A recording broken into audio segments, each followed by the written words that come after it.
Hi guys, मुझे माफ़ करना मेरी सारी वीडियो लेट आ रही है अब, लेकिन कंटिन्यू वीडियो रहेगी। चलो एपिसोड स्टार्ट करते हैं। एपिसोड के स्टार्टिंग में हमें दिखाया जाता है हान पैलेस में, जहां प्राइम मिनिस्टर एम्प्रेस से कहता है यह सच है, नौवे राजकुमार ने 3 अपराध किए हैं, लेकिन उनसे किसी का नुकसान नहीं हुआ बल्कि फ़ायदा ही हुआ है।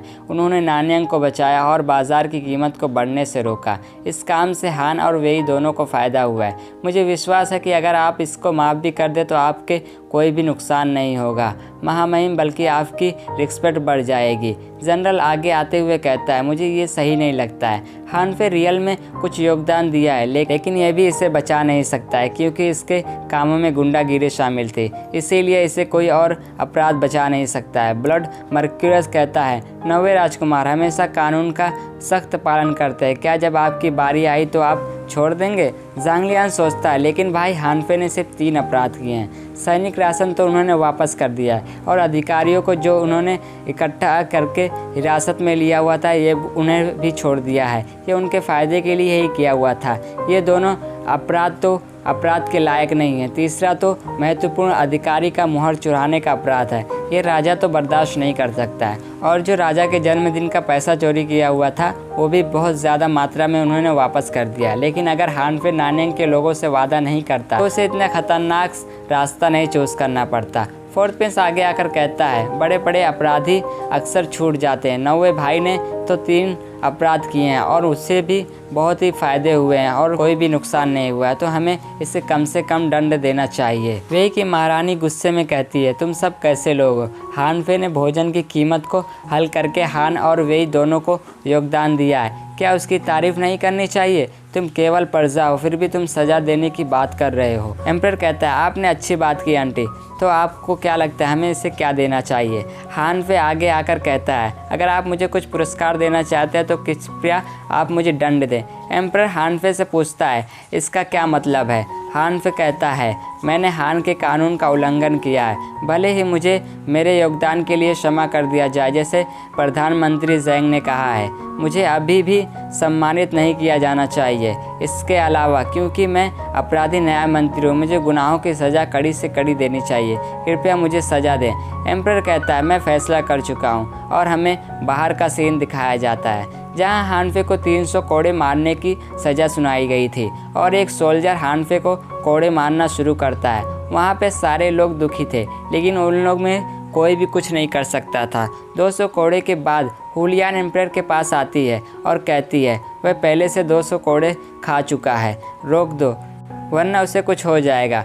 प्राइम मिनिस्टर भी छोड़ने की रिक्वेस्ट करता है और फोर्थ प्रिंस भी आगे आकर छोड़ने की रिक्वेस्ट करता है। हानफे सैनिक को रोकता है और कहता है एम्परर से मैं दोषी हूँ और मुझे आसानी से माफ़ नहीं करना चाहिए, सज़ा चलने दीजिए।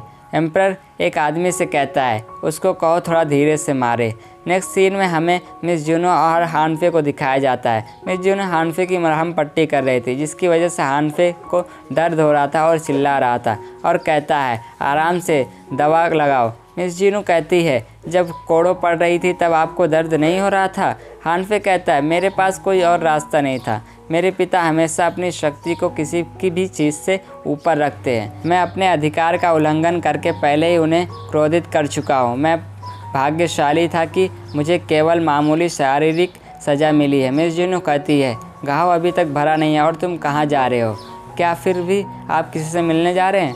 हानफे कहता है अगर मुझे देर हो गई तो मैं उसे मिल नहीं पाऊँगा, वो चला जाएगा।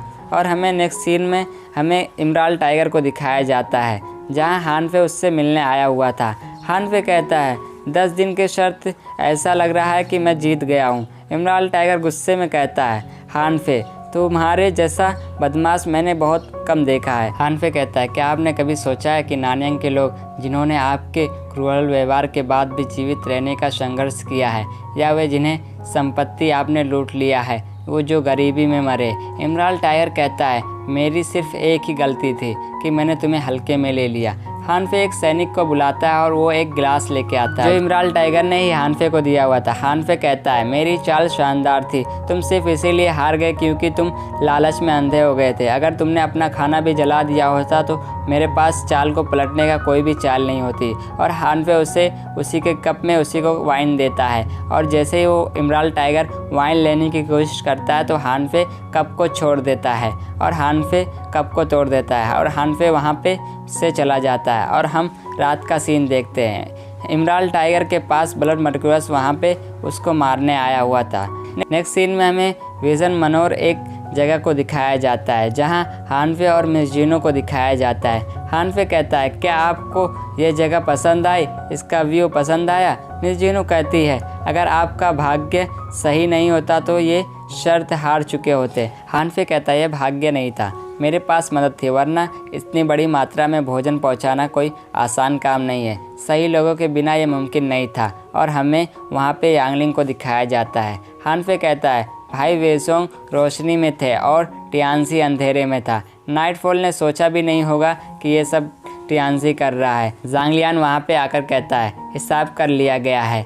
आयरन बर्ड अलायंस के कमीशन को घटाकर क्विकसेंग ने इमरान टाइगर से 19,000 यूनिट सोना प्राप्त किया है। इसके अलावा आपने जो खाना जमा किया हुआ था उससे हमें 1000 यूनिट सोना प्रॉफिट हुआ है। हानफे कहता है मिस जीनो से, मिस जीनो मैंने आपसे 1000 यूनिट सोना लिया है था उधार, अब मैं आपको 29,000 यूनिट सोना दे रहा हूँ। ये काफ़ी ज़्यादा ब्याज दे रहा हूँ, ठीक है, पर चलेगा ना? और ये कहते ही हमारा एपिसोड यहाँ पे ख़त्म हो जाता है। जो भी मेरे चैनल को सब्सक्राइब नहीं किए सब्सक्राइब कर लें और जो भी मेरे इससे पहले वाली वीडियो को नहीं देखा वो भी जाके देख लें और जो मैंने न्यूज़ सीरीज़ एक्सप्लेन किया वो भी जाके आप लोग ने प्लीज़ देख लीजिए।